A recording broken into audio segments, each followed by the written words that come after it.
Some people work hard for their wealth, while some are just born to it. You might even say that they were destined for it.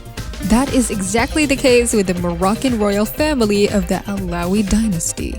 A family born from the lineage of Moroccan royalty spanning centuries, enjoying a life that very little have experienced, with most not even experiencing anything close to it.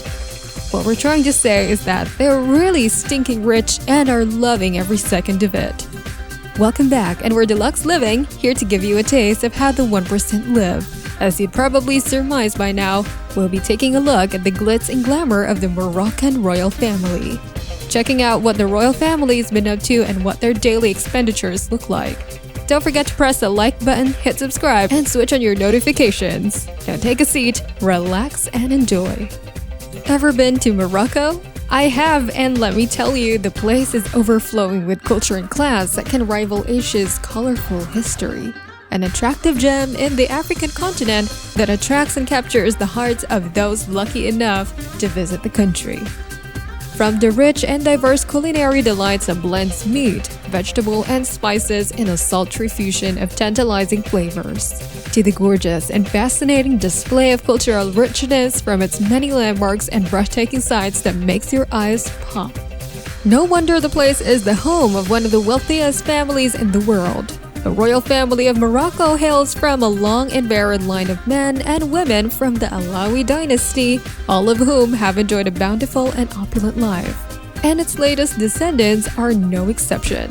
The patriarch and leading figure of the family naturally belongs to the king, Mohammed VI, who ascended to the throne following his father's passing in 1999.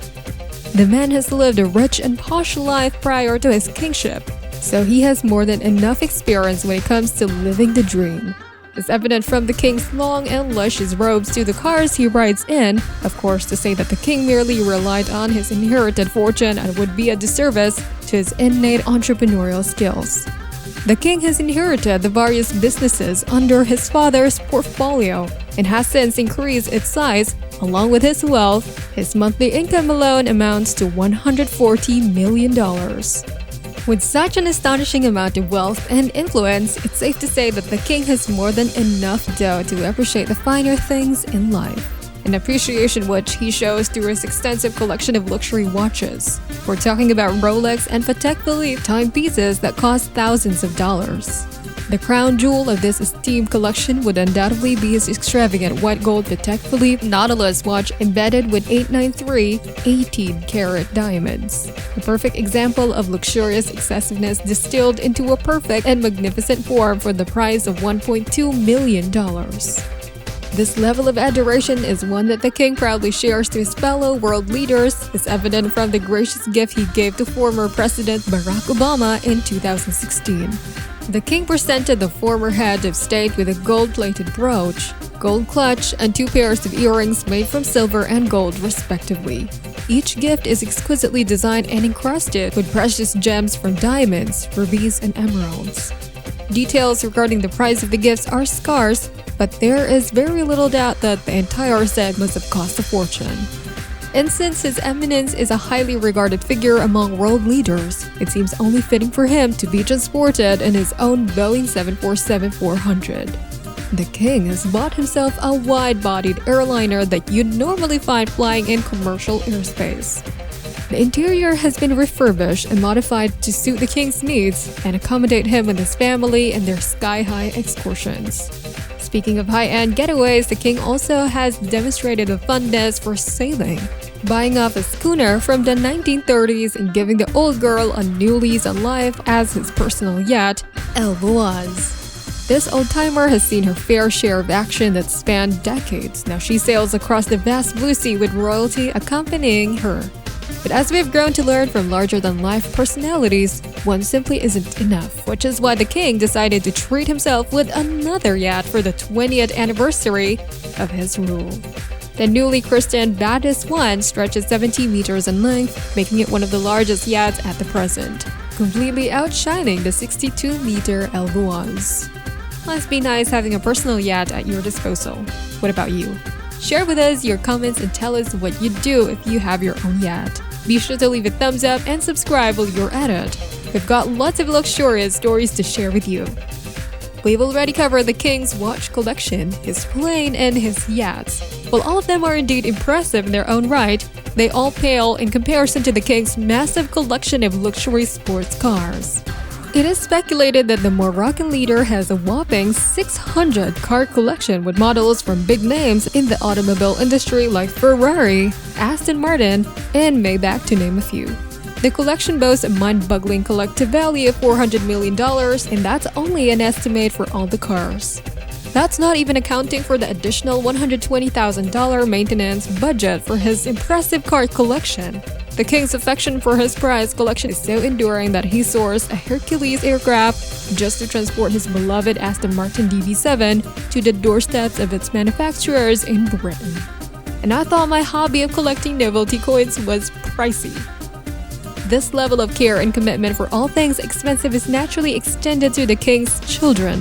His 19-year-old teenage son and 15-year-old daughter gets front-row seats to their daddy's luxurious spendings, going all out to celebrate every birthday and milestone in style, providing an extremely pampered and comfortable childhood for the next generation of Morocco's royalty. His eldest child alone is the sole owner of a $68 million Gulfstream G650. When you're as rich and powerful as the Moroccan royal family, you can bet that you're titled to some truly amazing residences. Naturally, a family of his caliber requires a home befitting of their status. Thankfully, the Moroccan Royal Palace in Fez, known as the Dar Al Maksen, more than lives up to its resident stature. The palace is littered with sophisticated and exquisite design, boasting remarkable craftsmanship that just screams fancy.